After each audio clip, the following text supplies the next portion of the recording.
any members of the public into the room?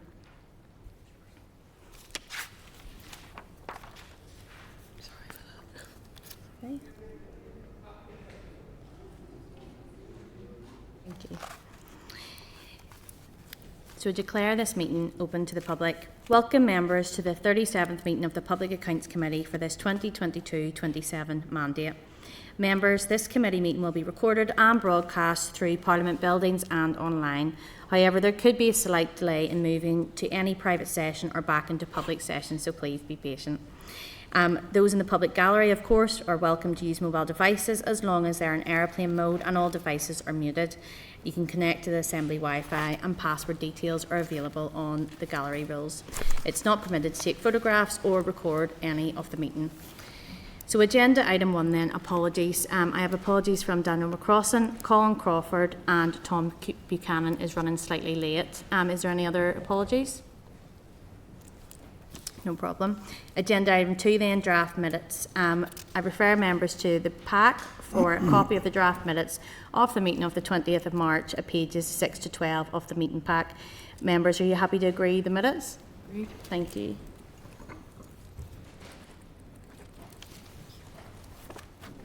Agenda item 3 then, declarations of interest. Members, do you have any relevant declarations of interest to declare for this meeting? Okay. Agenda item 4, Chairperson's business. So I've been asked to take part in a cafe conversation by the CNAG at the 2025 Northern Ireland Leadership Governance Conference next Wednesday. The joint NIAO and PAC table will facilitate a cafe conversation at the 2025 Northern Ireland Leadership and Governance Conference. The theme of the table is PAC's role in transformation. The conversation, led by CNAG, will ask me, on behalf of the committee, about the role of the Public Accounts Committee in seeking public sector transformation. So members, are you content that I attend this event in the role of Deputy Chair of the committee? Thank you. Agenda item 5 then, we have no matters arising. Agenda item 6, our correspondence. Members, I refer you to correspondence from the NIPSO at pages 18 of the meeting pack, which includes an overview report on the provision of interpreting services in GP practices. Members, are you content to note this report and this correspondence? Padraig? Chair, it's just the apologies for being on late. That was just caught in another meeting, so it's just the recording attendance for now. Thank you. No problem, Padraig. Thank you. Happy to note? Yeah. Thank you. Members, are you content to share this correspondence with the NIAO for consideration in the final report in access to GP services in Northern Ireland? Thank you. Members, again refer you to correspondence from a Mr. David Johnson of Main Medical Practice at pages 3 to 6 of the table papers, offering to provide a briefing to members alongside the opportunity to visit his practice and see their system for enabling patients to access GP services as an example of good practice. Members, as you know, with previous requests, unfortunately it isn't possible to facilitate a briefing due to time constraints and obviously our full workload of our programme. But members, would you wish to consider attending the practice as an informal visit on behalf of the committee? Yeah. Yes, Dan? Yeah, I would support that, Deputy Chair. I wonder would the delegation potentially visit it rather than the whole committee? Yeah, no, super. Are members happy with that? Yeah. Yeah, happy to go and visit as well. Yeah. No problem. Do you require a proposer and second, or? No. I'll, on behalf of the committee, I'll make those arrangements. That's great. Thank you very much. Agenda item 7 then, Treasury Officer of Accounts briefing and evidence on disclaimed opinion on Department of the Economy's accounts then. So welcome to the meeting. I'm Stuart Stevenson, Treasurer Officer of Accounts, Department of Finance, and we don't have Julie. I don't think, do we? Julie Sewell, Public Audit and Accountability Branch, Department of Finance, on behalf of the Treasury Office of Accounts, and Dorina Carville, Controller and Auditor General, NIAO. So again, members, I refer you to the relevant documentation, the clerk's brief at pages 20 and 21 of the meeting pack, briefing note from the Department of Finance at pages 22 and 23 of the meeting pack. Department of the Economy report of the CNAG at pages 24 to 33 of the meeting pack, and also the Department of Economy's audit certificate of the CNAG at pages 34 to 39 of the meeting pack. So, Mr. Stevenson, welcome to PAC, and thank you, of course, for agreeing to attend the committee today. So, I'm going to invite the witnesses to briefly make any opening remarks, and then we'll open the floor for questions. Thank you. Thank you, Chair and members, for the opportunity to be here today to discuss the Department for the Economy's accounts for 2023-24, which received a disclaimed audit opinion from the CNAG. The Department of Finance agrees that such an opinion from the CNAG is very rare, and it is a very serious matter. And I think that was indeed acknowledged by the DFE Accounting Officer at this committee last week when he was in front of the panel. I just really want to assure the committee that I believe all departments are aware of the importance of producing true and accurate accounts on a timely basis. And I feel in my role as Treasury Officer of Accounts, it is a consistent message that we issue in our guidance and try to reinforce at every opportunity. So it's disappointing that on this occasion we haven't achieved our aim collectively, and it's good that the committee have been swift to engage with the relevant witnesses and hold them to account on this issue. So I hope my briefing was helpful for the committee over the last couple of weeks, and I'm sure as we get into questions we'll tease out some of those issues further. So I think that's all I have to say at the outset, Chair, and very happy to get involved in the questions. Thank you. Thank you very much, and of course thank you for your time and the briefing. You've said it yourself, this is totally an unprecedented situation that I think we've reiterated that a number of times now, and getting to the crux of why this has happened and understanding that I think is absolutely critical whenever it comes to public money. So I have a number of questions that I'll pass to our committee members. So the Department of Finance sets out the process to be followed by the departments and their component bodies to prepare for the introduction of group accounts. Given the CNAG's disclaimed audit opinions on the Department for Economy's 2023-24 group accounts, do you feel that the dry run process prepared all departments sufficiently for this change, and was sufficient time allowed for this exercise? Okay, Chair, I think we've been looking back at what we did do in terms of preparation, and it might be helpful just to kind of set out some of those steps in a little more detail for the committee. The dry runs were a key component part of it, and I'll come to that in a minute, but certainly in terms of the review of financial processes, there was an executive decision back in 2016 to press ahead, and the aim was to align budgets, estimates and accounts in a more readable, comparable basis, which is, I think, the right thing to do. And we were certainly following an earlier project called Clear Line of Sight in Treasury, where they also tried to create less misalignments across those kind of three data sets. So it was certainly important for us to try to get that comparison moving. We did set up a project team within DOF to drive that exercise. Over the kind of 4 or 5 year period of planning, but ahead of go live, that project team met on 38 occasions, and while we would have followed a Prince methodology approach, we had all the usual stuff in terms of minuted meetings, risk registers, and all that. Alongside the project team, there was also a group to engage with the departments. All 9 departments were invited to attend those meetings. DOF and the Northern Ireland Audit Office attended all of those meetings. I think there were 11 meetings in total. So when we look back, Chair, I think there was good opportunities for communication and the opportunity to raise issues and try to address those issues. And certainly I think throughout it, as we came across challenges and misalignments, we in the department issued, I think, 18 guidance notes to specifically address the queries. So in some ways, when you look at that bank of evidence I think there was a good project that appeared to have the architecture to capture the problems. And I think that the dry runs in particular, we had 3 dry runs across 4 years. We missed the second year when the pandemic struck. But again, that actually gave us another 12 months in terms of thinking and dealing with issues, So looking back, I think that was a very good structure and should have captured the salient issues. I think looking back,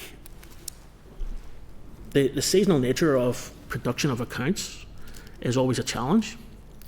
And certainly when we were asking departments to produce their resource accounts pre-review of financial processes, that dominates certain times of the year, and from now really right through to the end of June and July when we're getting the draft accounts from departments to the audit office. There was no opportunity to do any work on the dry runs. So we were looking at, and the instructions for departments were very much, produce your accounts in the autumn months when you've got the opportunity for those experts in preparing accounts to work on that. So the likes of, I think our target date was always November to get those dry run accounts across to the audit office. And while the audit office were reviewing them, it wasn't a full audit and there was no certificates as such, but it was really helpful to get that kind of level of feedback in terms of what the observations were, and then try to respond to that and issue maybe guidance notes or find some kind of a solution to it. So again, having 3 years of dry runs should have, I think, resolved the issues. And we're finding ourselves now looking back at that, thinking, why did it not throw up the difficulties that we've found ourselves in, And I think we have to acknowledge there was certainly a missed opportunity, which is disappointing, Chair, No, I appreciate that, and I think that's the point in terms of how did it not show that up with 3 dry runs. Within this then, given the financial control issues within the DFE, did DFE seek any early intervention or any guidance from DOF to prevent these audit failures? The communication with DFE, I think, has been good. And certainly my observations as well are a very healthy communication and relationship with their audit team, which is helpful given the stresses and strains that this issue and the circumstances around it have arisen. So I certainly am not aware of any direct request for us to get involved. I think looking back, the guidance that we have issued isn't really the challenge or part of the problem in this, But financial reporting, I think, is a collaborative effort. We all have clear roles and responsibilities, ourselves in DOF, the departments and the preparers, the audit office, and indeed this committee. So, I think in that spirit of collaboration, I think there maybe, again, there's missed opportunities that we weren't able to get involved. Even managing expectations around this committee, I think, would have been important as well, So, looking back, maybe we would have handled things slightly differently in terms of managing expectations. But I accept and a lot of the evidence last week talked about the reasons and the complexity around that, and I don't think there's any quick fix to what could have been done there. Maybe we could have worked with them in terms of resources and capacity, but again, we have limited levers in that regard because of the pressures the finance profession finds itself under. And just in terms of the dry runs, and you have kind of alluded to it, that nothing was flagged. Why do you think nothing was raised at that stage, or was there any concerns at all that could have led to us understanding what could have or what has happened? Yeah, I should maybe just to clarify, Chair, there was feedback from economy on all 3 of the years, and the complexities and the challenges they faced from non-coterminous year ends for some of their ALBs was mentioned,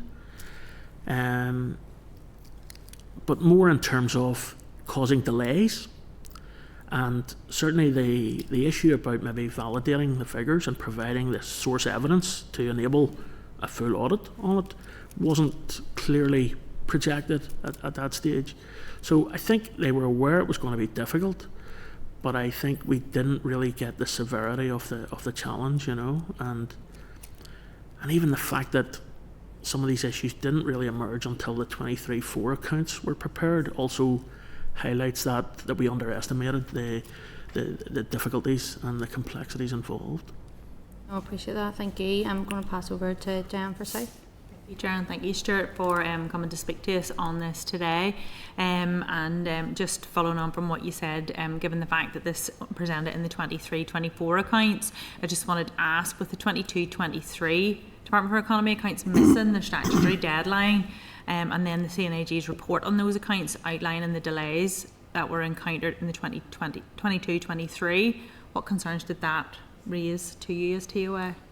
Yeah, any delays in laying accounts are that flags up on our dashboard, and we would engage with the department immediately, to see what is going on, and certainly we would have been aware of the fact that the consolidation was challenging in the 22-23 accounts. We were aware of the steps that the department were trying to take to improve their processes, and we know now that the draft accounts for 23-4 were presented much earlier in the process to the audit office. So it appeared to us that the actions that were being taken were being effective, but that masked the issue in terms of the lack of evidence to produce or to enable the audit office to validate the key elements. And ultimately, we said last week the accounting officer was here, and it's his personal responsibility to make sure that each year that the accounts are ready for audit, and it's his responsibility to stand over those. So I just wanted to ask you, what are the consequences for accounting officers where they fail to miss statutory deadlines, where they produce accounts with no audit trail, and then they get disclaimed audit opinions? Yeah, I suppose there are several sanctions that we can look to in such a situation. One practical way is to look at the delegations that are passed out to a department from DOF, and similarly the department themselves always have that sanction with an organisation, in particular one of their ALBs, for example. And certainly in the past we have worked with the departments around that when we have concerns. Ultimately that could lead to something like putting an organisation into special measures, would be the most extreme version of that. In terms of individual officers, disciplinary action is always a possibility if the evidence points to that. And I think in particular with financial reporting, it's worth mentioning, our accountants are all members of professional bodies, and with disciplinary codes and codes of ethics that have to be met, so there's always the issue that if someone isn't performing to the required standard, that they could be disciplined and maybe even struck off if need be. So that exists in terms of financial reporting. I suppose we in DOF appoint the departmental accounting officers. I have to issue a letter when a new permanent secretary is appointed, and then those respective permanent secretaries appoint the accounting officers for each of the respective ALBs. But in the letter it does highlight that if there is rationale that we feel your fitness to operate as an accounting officer isn't being met, that can be withdrawn. Again, a very powerful sanction and hugely challenging for the individuals involved. I am not aware of any cases where we've ever got to that stage with a departmental accounting officer, but I know certainly it has happened on occasions with arm's length bodies. So that's another sanction that exists. But I think the most common sanction of all is public censure, and that's where I think this committee comes into its own in terms of holding individuals to account and challenging them on their failings and shortcomings from their organisations. And I suppose those would be the areas I would point to, as for South. Yeah, thank you very much. And that's really useful, because whenever I asked the accounting officer that, he said the consequence was that he ended up here. But it's good to know that there's a full range of other things there. I think that is really important for us. So thank you very much. Thanks, Chair.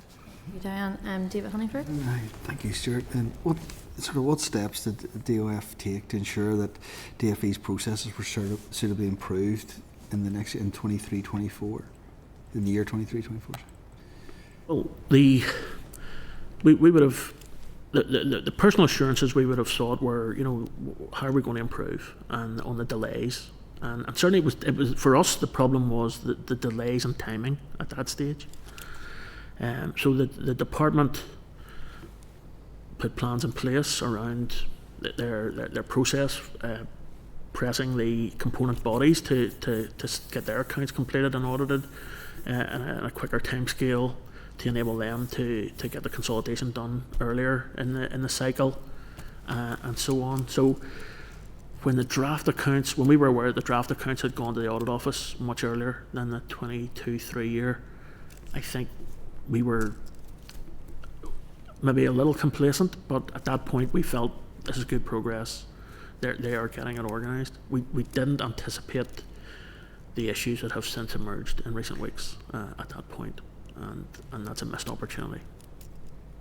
And is your intention then as TOA to provide any additional advice and services and support, I suppose, for DFE ahead of the 24-25 financial reporting deadlines? Yeah, we have several lines of communication with the department.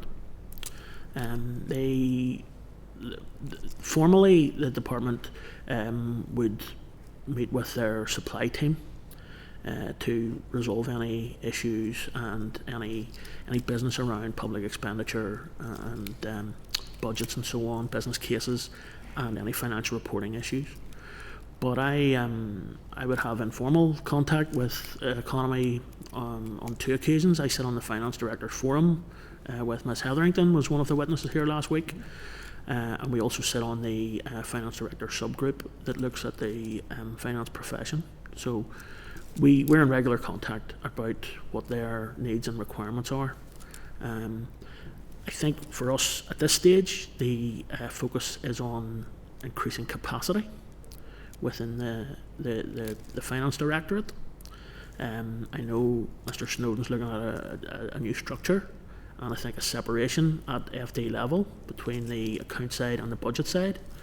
So we would be working with them in terms of helping in that regard, and also looking at the ongoing accountancy competitions, I think, to try to prioritise how we fill those vacancies as effectively and quickly as possible.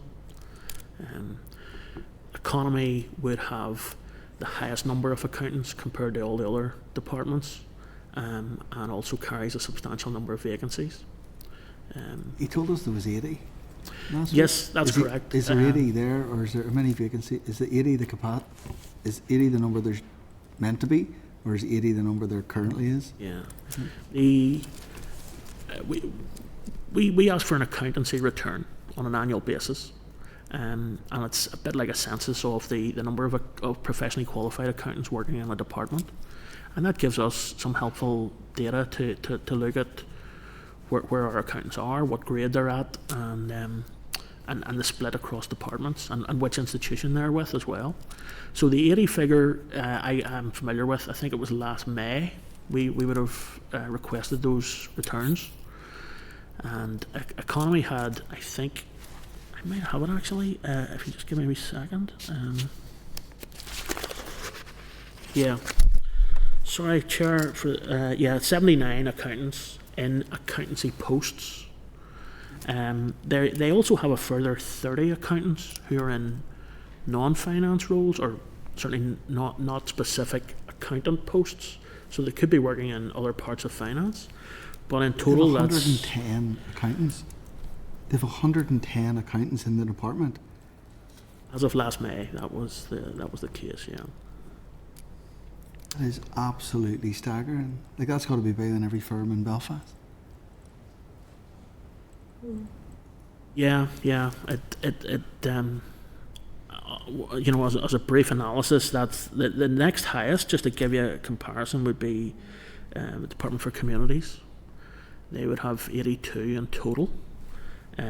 22 of those are in non-accounting roles, with 60 in specific professional finance roles. Then we're into Justice would be next with 71, and then Finance with 73. So across the profession, we have 500 accountants in total. I think it was 498 at May last year. So you can see how that's spread across the departments, but certainly economy would have the biggest proportion. But we can, I suppose in their defence, you can see from their accounts, and I'm sure the members have all been having a look at it, the complexities around their annual report and accounts. It's the most complex of the annual reports as well, we would say. So I think many of those posts are required, but it's very difficult to get a handle in terms of the kind of workforce model that would be ideal for them, But the vacancies would be over and above that. Those are people in post. How many vacancies are there? I don't have the vacancies by specific department. I can give you a couple of numbers by grade, and that's across the entire block. We're in the process of the final stages of a grade 7 accountant competition. I think there are 35 vacancies, 37. What's the 500 that you talking about? Yeah, so that would on top. We find a lot of our grades, and certainly traditionally our entry grade is at staff officer accountant, where we would recruit newly qualified. People generally bounce out of that grade fairly quickly, either because there are better salaries available in the private sector, and the younger people maybe coming out of college or having just completed their professional exams. I think it's maybe a little unfair for me to say this about the younger generation, but I think there's a culture now that the idea of staying for a very long period with one employer seems to be moving. I think the younger generations tend to move about more. They're a more mobile workforce. So we do see people moving for salary reasons. But also, if they even choose to stay within the civil service, our accountants generally do very well on general service competitions, which of course is also a loss to us in the finance community sometimes, when they go to general service DP or grade 7 and move on. So there's risks there for us, Our staff officer grade is a critical grade.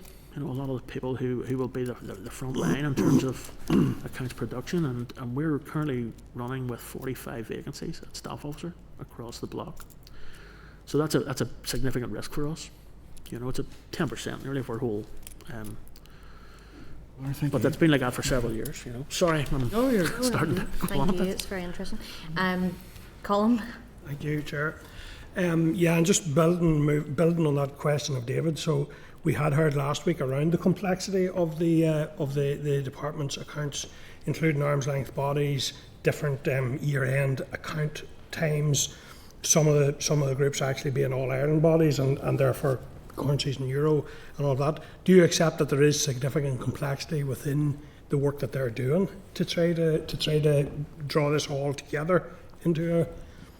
I absolutely agree, Chair, with the comments from Economy and previously I think from the Audit Office as well about the complexities, the 18 component parts, 10 of which with a misalignment in terms of year end is extremely difficult. There's no question about that. I suppose we can also but point to a lot of success over the years, you know, in particular around the north-south bodies. You know, that we've been dealing with them. Well, yes, the review of financial processes was the first time we had to consolidate them in terms of departmental accounts.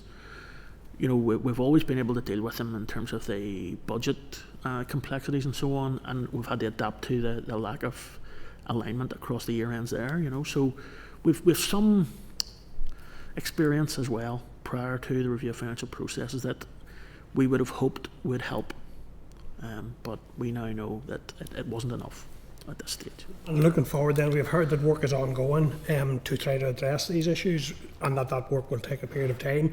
Do you feel the department are working with you proactively in that sense to ensure that things improve? Very much so. I think we have a good working relationship, and I'm also, I think the relationship between the department and the audit office will be critical in getting us back onto an even keel. I can see that relationship will I think yield success in the time ahead.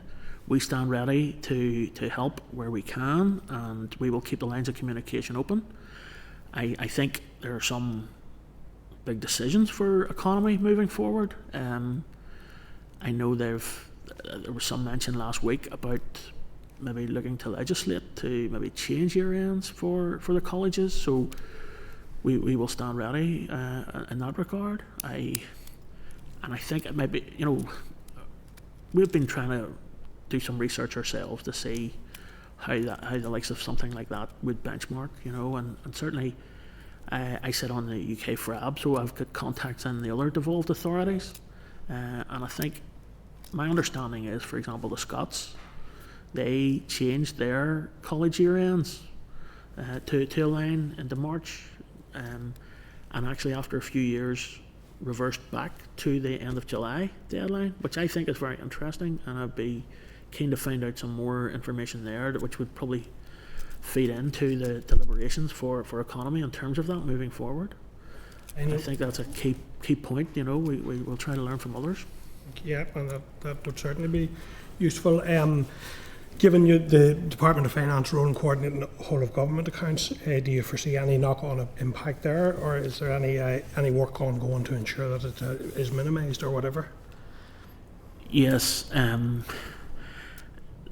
we have a key role in leading and coordinating on whole government accounts, and that is this is very difficult for us now that economy's 23-4 accounts will create a real problem for us with consolidation into WGA accounts. We have other issues in this regard with the teacher superannuation scheme, which continues to beset with delays from their IT system, and so we will be adding to our problems, which is a real shame, because it was certainly an area of success for us in recent years. We had far greater completion and validation at a UK WGA level than the other devolved authorities. But this is a step back for us, so yeah, we will be trying our best to get that resolved. Thank you, Chair. Just in terms of the block grant, you know, is there going to be any consequence for this disclaimed audit opinion towards the grant? Has it lost any funding as a result of this? And also, has the Treasury been advised of the disclaimed audit opinion, and have they raised any concerns about this? Yeah. Okay, Chair. I think at this point, there's no evidence of any risk of an actual overspend or any control totals being breached. The resource DEL and the resource AMI, the cap DEL and the cap AMI that have been reported in the group accounts for 22-3 we understand were overstated by 11.5 million in terms of the expenditure, and in the 23-24 year by 2.5 million. So while those accounts haven't been fully validated and certified by the audit office, the magnitudes of those figures, there's no risk of an actual overspend in terms of the control totals. But we remain with a watching brief on this. I have asked the economy finance team if they want to restate any of their final outturns for those 2 years. They feel it's not necessary at this point. But my colleagues in Central Expenditure Division will be watching that position very closely. They manage forecast outturn, provisional outturn, final outturn, which would be the key exercises feeding into that.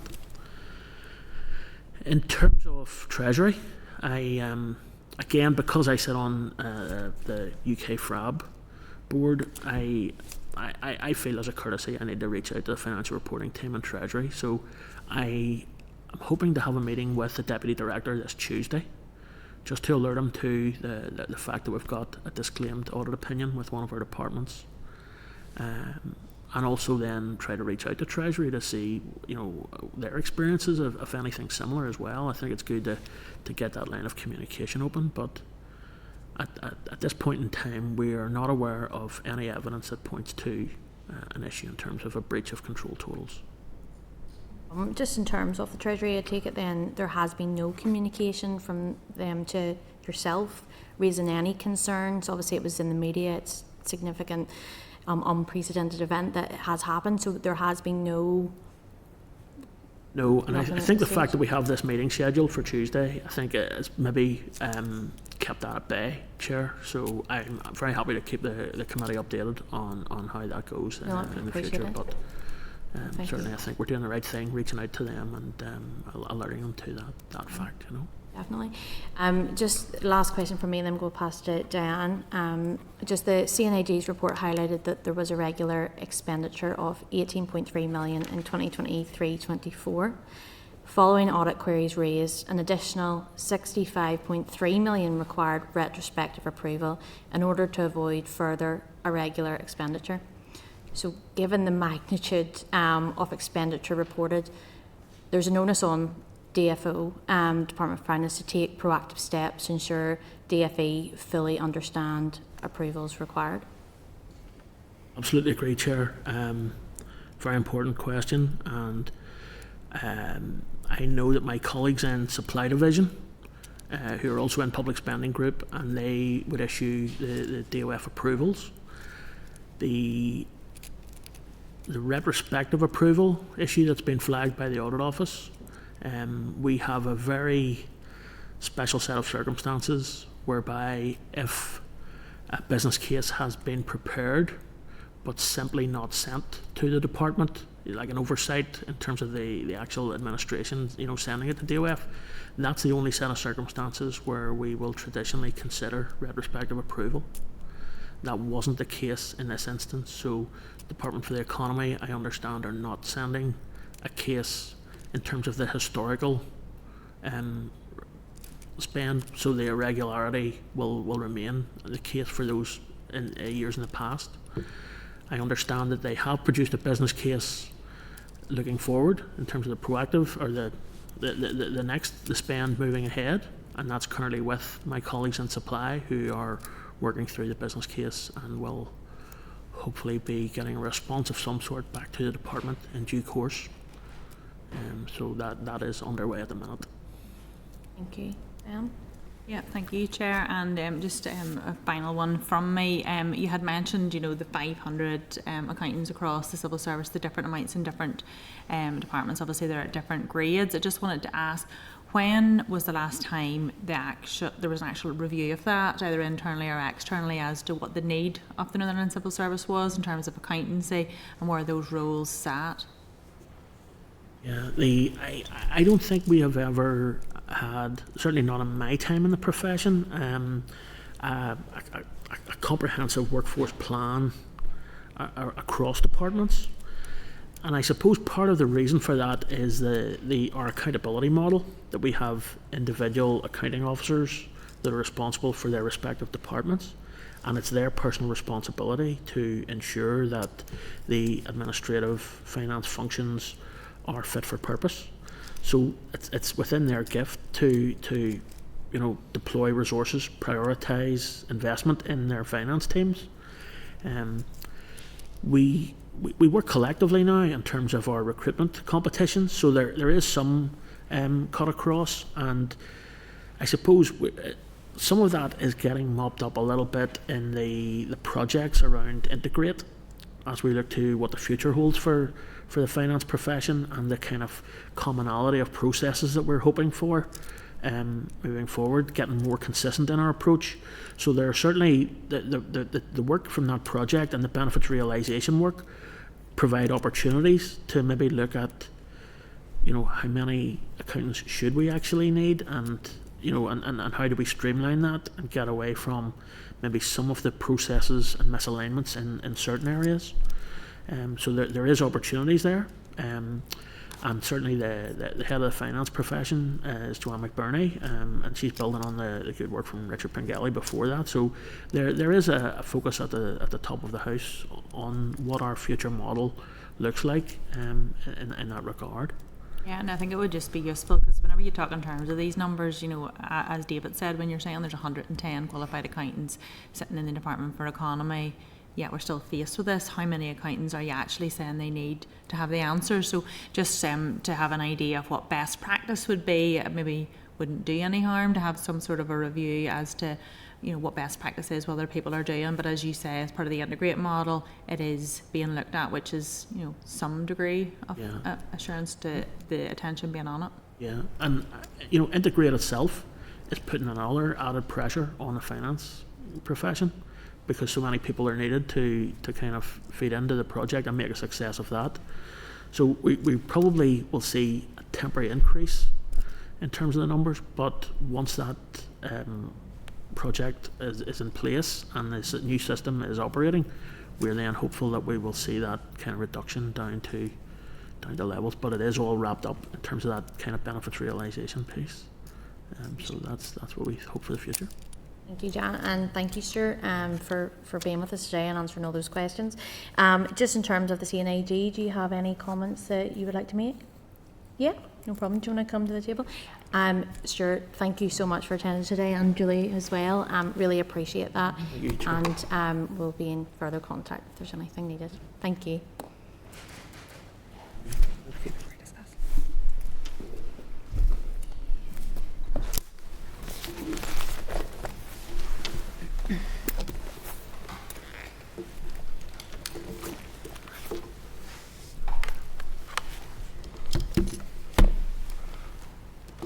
Thank you. Yes, go ahead. Yeah, it's just really to pick up on three small points, if you like.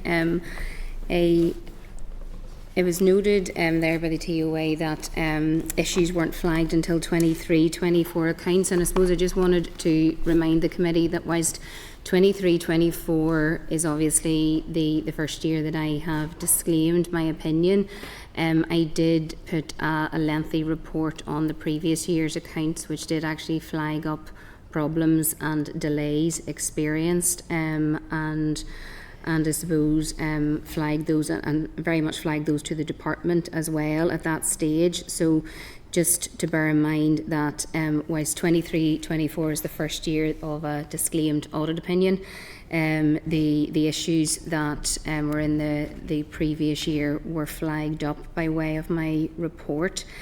The second thing that I just wanted again to point out to the committee, we are, and the whole machinery of government is quite rightly focused on statutory timetables, absolutely. And I know one of the points that the TOA made there, that was in the 23-24 year of account, draft accounts were presented to us much earlier in the process. But I think we have to very much think about the quality of accounts submitted. So timetables are absolutely to be adhered to, and we do need to concentrate on those. We do have to think about quality, and I know in my report, which I attached to the 23-24 accounts, the disclaimed accounts, we do note at the end in the 3 paragraphs around the future that there's a requirement that comes out of the finance director letter issued by DOF that actually said, has the full requirements of the quality of accounts submitted for audit. So whilst TOA is absolutely correct, we got accounts submitted for audit much earlier in the process. They weren't of a quality, and the underlying records weren't there, and that's really what started the problems, or certainly led to many of the issues that we had. And just the third point that I wanted to raise was just around that last conversation on the workforce plan. Is just to remind the committee that your predecessor committee, the predecessor PAC, considered our 2020 report on capacity and capability in the civil service, and there's a recommendation that was in 2020 for a workforce plan to be produced. Now, that is a piece of work that we are currently revisiting as well. So, and that recommendation very much looked at key skills required as well. So, there is a recommendation sitting for a workforce plan already in place. We can go into more detail around the dry runs and the earlier issues flagged, or if you're content you've got enough information, I'm okay as well. Well, thank you very much for that as well, and those key points. Members, is there any other comments or questions that you would like to raise at this point? Happy enough? Really appreciate that. Thank you very much, Trina and team. Right, thank you. Thank you. Members, we're now going to move into closed session. Just grab my laptop or something. Senate Chamber. Sound.